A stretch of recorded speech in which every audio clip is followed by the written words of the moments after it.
Bharatiya Janata party को ये जो जीत मिली है, ये दिल्ली की जनता का सोचा समझा निर्णय है। दिल्ली की जनता जनार्दन ने पिछले 10 साल के अंदर 2 सरकारों को देखा।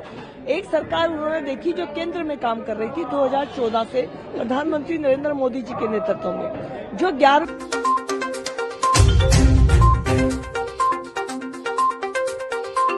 में आपने राजनेता तो बहुत देखे होंगे, लेकिन आज बात एक ऐसे राजनेता की जो शायद राजनेता नहीं जादूगर है। और जादूगर दिल्ली ब्रेकिंग की टीम क्यों कह रही है, इस बात को समझना बेहद जरूरी है। याद कीजिए 2020 का विधानसभा चुनाव।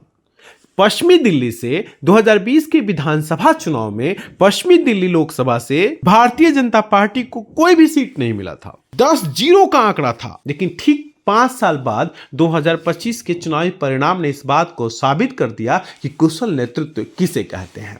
और अगर नेतृत्व बेहतर हो तो शायद सब कुछ बेहद आसान हो जाता है। और कमलजीत सहरावत के नेतृत्व में पश्चिमी दिल्ली में 9 सीट 10 में 9 सीट जीतने में कामयाबी हासिल की। और भला इस तरह से जब विजय प्राप्त हो तो उसे क्यों नहीं कहेंगे आप कि वो जादूगर है। और यह जादूगर कोई और नहीं, पश्चिमी दिल्ली की लोकप्रिय सांसद कमलजीत सहरावत है। भारतीय जनता पार्टी को ये जो जीत मिली है, ये दिल्ली की जनता का सोचा समझा निर्णय है। दिल्ली की जनता जनार्दन ने पिछले 10 साल के अंदर 2 सरकारों को देखा।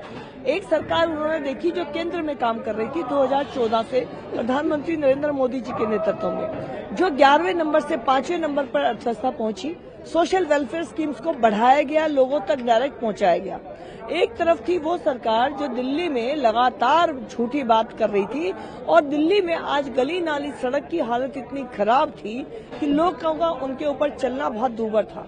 दिल्ली जल बोर्ड के सीवर ओवरफ्लो थे, लोगों का अपने घर के अंदर रहना मुश्किल था। भारतीय जनता पार्टी के इन तमाम बड़े आंकड़ों में पश्चिमी दिल्ली के इस लोकप्रिय सांसद का भी बेहतरीन नेतृत्व जरूर है। पश्चिमी दिल्ली की सांसद कमलजीत सहरावत बेहद जनप्रिय राजनेता मानी जाती है। जनता के बीच इनकी बेहद मजबूत पकड़ मानी जाती है। कहा तो यह भी जाता है कि हवाओं की रुख को जनता के पसंद के अनुसार भी बदलने की क्षमता रखती हैं कमलजीत सहरावत।